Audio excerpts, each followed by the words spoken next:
বলেন বান্দা যা যা তোমরা দুনিয়াতে এসে করেছো, যা ভালো মন্দ তোমরা করেছ, সেদিন আমি আল্লাহ আমার সামনে যেদিন তোমাদেরকে আমি একত্রিত করব, সেই দিনে সমস্ত রকমের তোমাদের ভালো মন্দ ছোট বড় যা কিছু করেছ না কেন আমি আল্লাহ তোমাদের সামনে সেদিন বের করে দেব।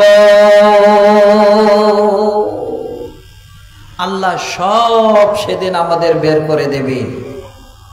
এবার আপনি বলবেন আল্লাহ মনে হচ্ছে এই কাজটা তো আমি করিনি, আল্লাহ এটা আবার কোথা থেকে আসলো? কিন্তু না, আল্লাহ পাক সেদিন আপনাকে জবাব দেওয়ার জন্য কিছু বলবেন না, আপনার অঙ্গ প্রত্যঙ্গ নিজেই জবাব দিয়ে বলবেন। কি বলবেন?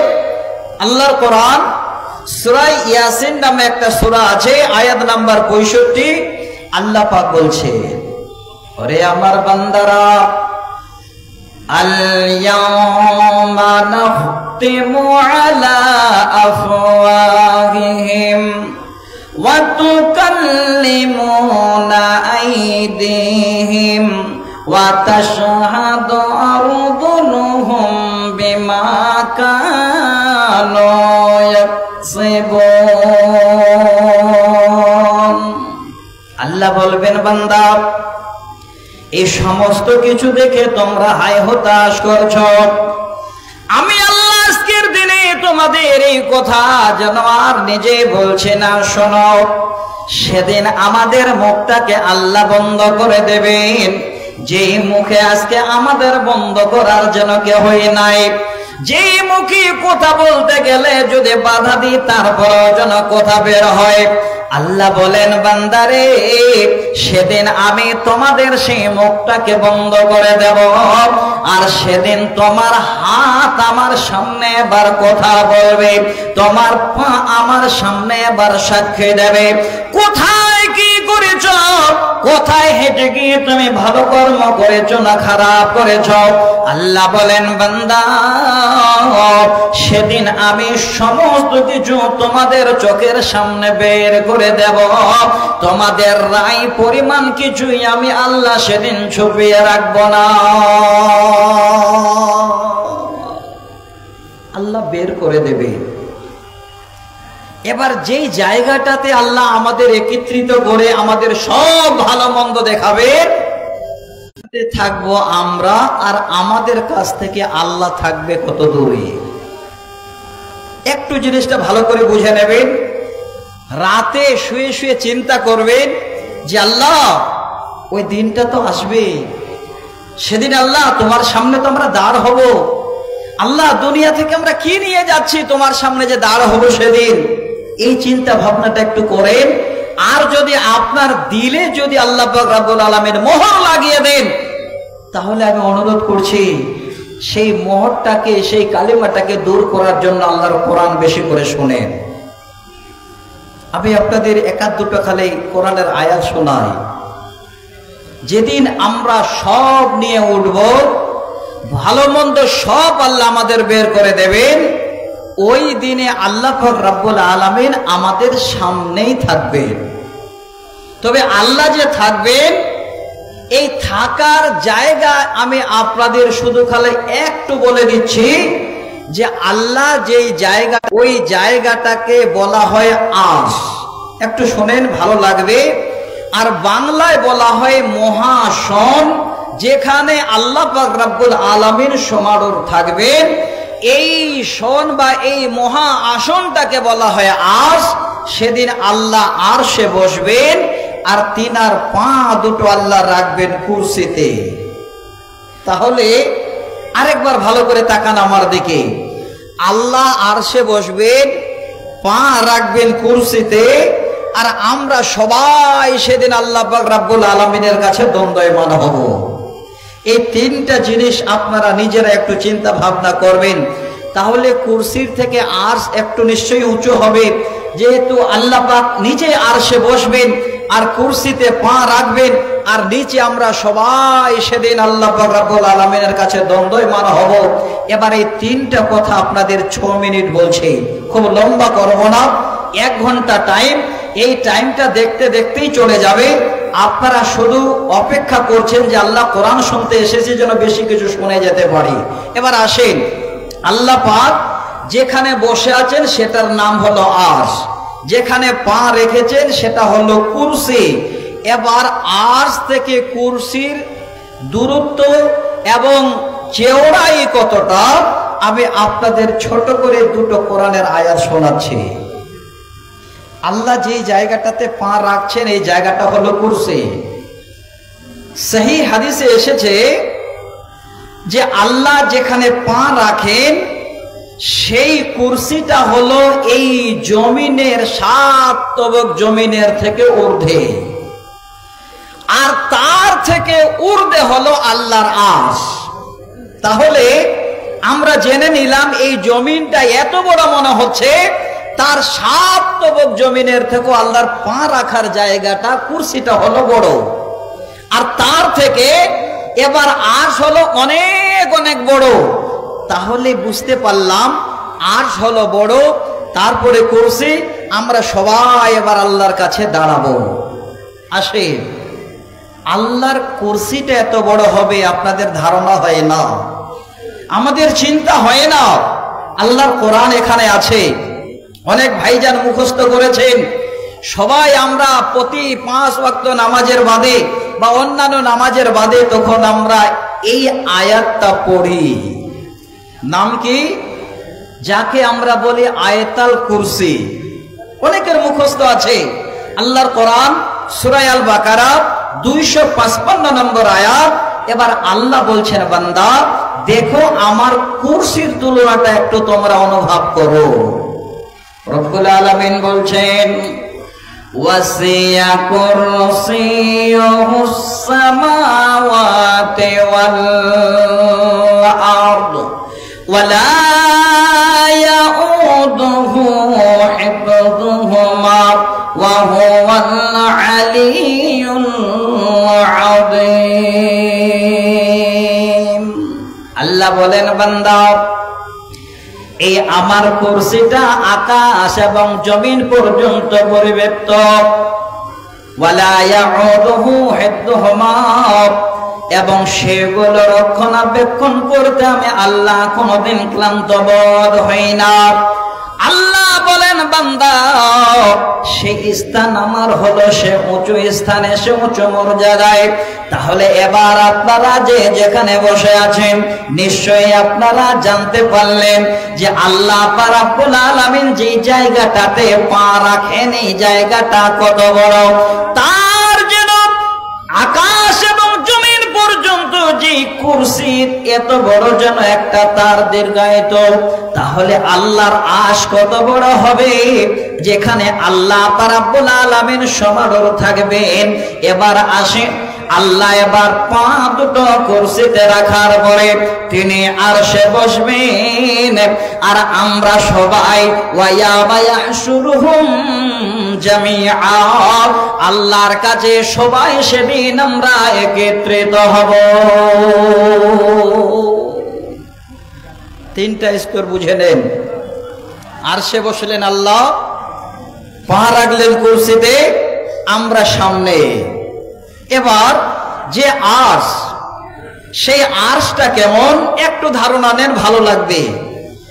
আরশটা হবে আল্লাহ পাক রব্বুল আলামিনের এমন যে আরশের যেন পায়া থাকবে, যেমন চেয়ারের এই যে পায়াগুলো আছে আরশেরও সেইভাবে পায়া আছে।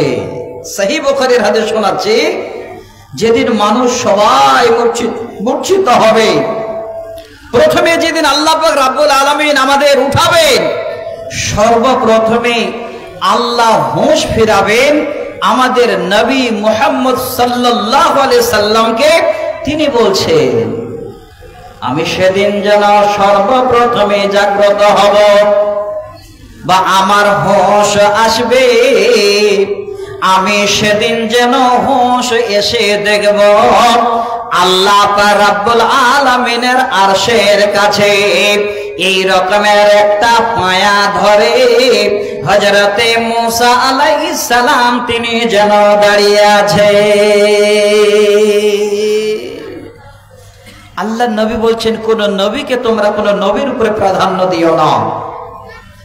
স্বয়ং নবী সাল্লাল্লাহু আলাইহি ওয়াসাল্লাম বলছেন, আমার যখন হুঁশ আসবে তো আমি দেখব যে আল্লাহর আরশের একটা পায়া ধরে হযরতে মূসা আলাইহিস সালাম দাঁড়িয়ে আছেন। নবীজি বলছেন, আল্লাহ পাক হয়তো এই দিনে নবী মূসা আলাইহিস সালামকে যেন কোন রকমের জ্ঞান হারান নাই। কারণটা হলো, যেদিন তিনি আল্লাহকে দেখার জন্য তুর পাহাড়ে গিয়েছিলেন, সেই দিন আল্লাহ পাক যেন হযরতে মূসা আলাইহিস সালামকে এই রকমের মূর্ছিত করেছিলেন। তার কারণে আল্লাহ দ্বিতীয়বারে নবী মূসা আলাইহিস সালামের আর জ্ঞান হারান নাই। নবীজি বলছেন, আমি উঠে দেখব আল্লাহর আরশের পায়া ধরে হযরতে মূসা আলাইহিস সালাম তিনি দাঁড়িয়ে আছে। শুধু পায়া ধরে মূসা সাল্লাম আছেন, আর কারা আছেন? খুলেন আল্লাহর কোরআন, সূরাটার নাম হলো সূরা জুমার, আয়াত নাম্বার ৭৫। এবার সেই আল্লাহর আরশের কাছে সুন্দর করে আল্লাহর ফেরেশতারা তারা চারিদিকে এবার আরশটাকে ঘিরে ধরে আছে। যারা আল্লাহর ফেরেশতা তারা হয়তো চুপচাপ ধরে থাকলেই হয়ে যেত, কিন্তু না, এখান থেকে একটু চিন্তা ভাবনা করেন। আমরা যেখানে সেখানে সময় পাস করি, আল্লাহ এত সুন্দর জবান দিয়েছে, আল্লাহকে আমরা ডাকি না, আল্লাহর গুণগান হয় না, আল্লাহর গুণকীর্তন করার সময় পাই না। শুনেন, আপনাদের শোনাচ্ছি, স্বয়ং আল্লাহর কোরআন সূরা জুমার আয়াত নাম্বার ৭৫। এবার আল্লাহর চারিদিকে আরশে ফেরেশতারা এবার আরশ ধরে আর এই রকমের গুণকীর্তন করছে। আল্লাহ বলছেন, ওয়াতারাল মালাইকাতা হাফিনা মিন হাওলিল আরশ ইউসাব্বিহুনা বিহামদি রাব্বিহিম ওয়া কুদিয়া বাইনাহুম বিল হক ওয়া কিলাল হামদুলিল্লাহি রাব্বিল আলামিন। আল্লাহ পাক বলেন, সেদিন তোমরা দেখবে আমার আরশের চারিপাশে আমার ফেরেশতারা যেন আজ ঘিরে ধরে আছে। চুপচাপ করে আছে তা নয়, তারা আমার গুণকীর্তন করছে, তাসবিহ তাহলিল করছে, এবং সেদিন হকের মধ্যে তোমাদের ফয়সালা করা হবে। তাহলে আমরা এখান থেকে একটু জ্ঞান অর্জন করি। ওরে দিনী ভাই আমার, ওরে বাপেরা আমার, আমরা এত এত সময় পাই, যিনি আল্লাহ আমাদের সময় দেন, এই জবানটাকে হিলিয়ে যে জীবনের জন্য কিছু আমরা ইনকাম করে নিয়ে যাব, এই রকমের সময় যেন আমাদের হয় না। অথচ আল্লাহর ফেরেশতা যিনারা হলেন নিষ্পাপ, আল্লাহ রাব্বুল আলামিনের আরশের পাশে এবার সদা সর্বদা যেন আল্লাহর গুণকীর্তন গাইছে। আল্লাহর আরশ, আল্লাহ আমাদের সামনে দাঁড় করাবেন। এবার আসেন, আমি আপনাদের ছোট ছোট করে কয়েকটা কথা বলছি। আপনি ভাবছেন সেদিন হয়তো পরিত্রাণ পাওয়া যাবে, সেদিন হয়তো রেহাই পাওয়া যাবে। এমনিতে আপনাকে কেউ রেহাই দেবে না।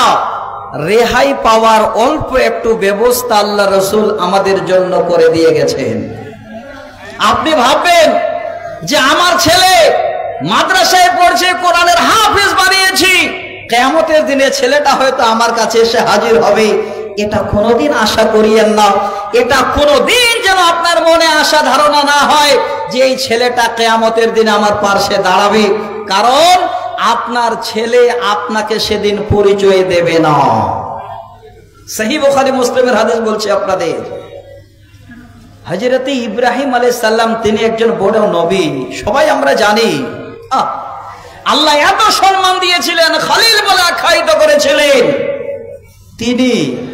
তিনার আব্বাজান আজরকে বারবার বলেছিলেন, আব্বা এই সমস্ত বুত পূজা এই সমস্ত মূর্তি পূজা, এই সমস্ত এই আসনামগুলোকে বাবা তুমি তো সব ছেড়ে দাও, এগুলা করো না বাবা, তোমার কোনো কাজে আসবে না।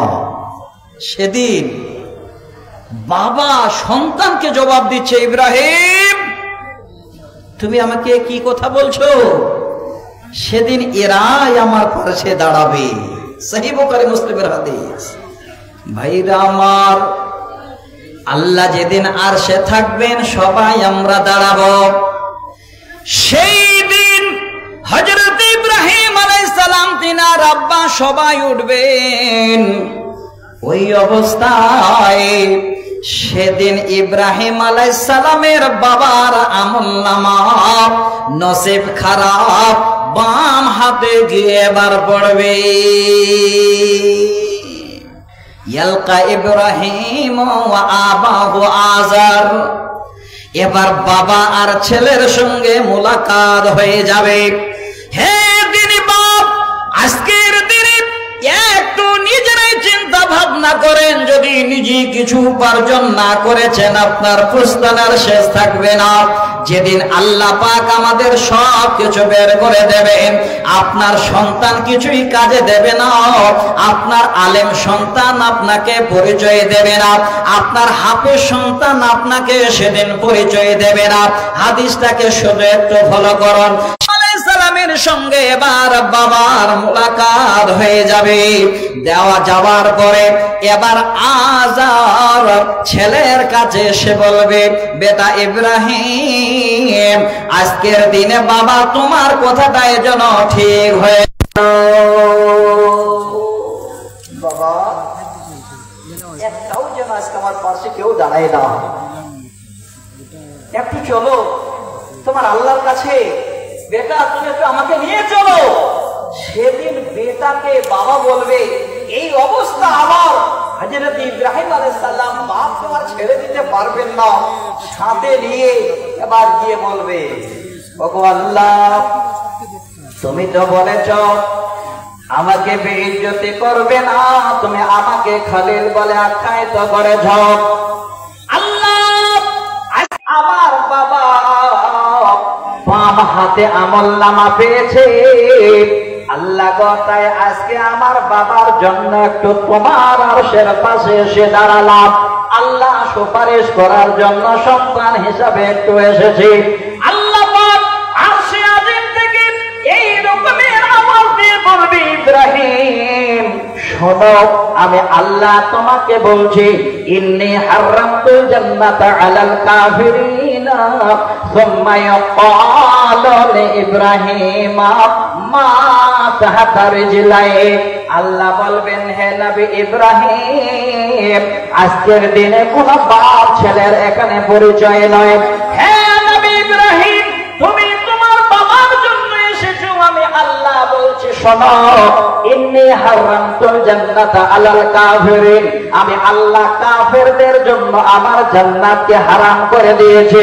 সুম্মা ইয়াকালু লিইব্রাহিম, হে ইব্রাহিম তুমি শোনো, মা তাহতা রিজলাই, তুমি তোমার মাথাটা তোমার পার দিকে করো। বাবাকে নিয়ে আসবে আল্লাহর কাছে।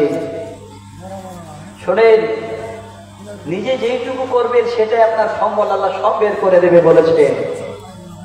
ওই মুহূর্তে হযরত ইব্রাহিম আলাইহিস সালাম যখনই নিজের মাথাটাকে নিচু করবেন, পার দিকে তাকাবেন, নবীজি বলছেন ওই মুহূর্তে আবার ইব্রাহিম আলাইহিস সালামের বাবা আজার আর যেন মানুষের রূপে সেখানে থাকবে না, সেখানে একটা চতুষ্পদ জন্তু বা শ্রীকালের আকৃতি ধারণ করবে।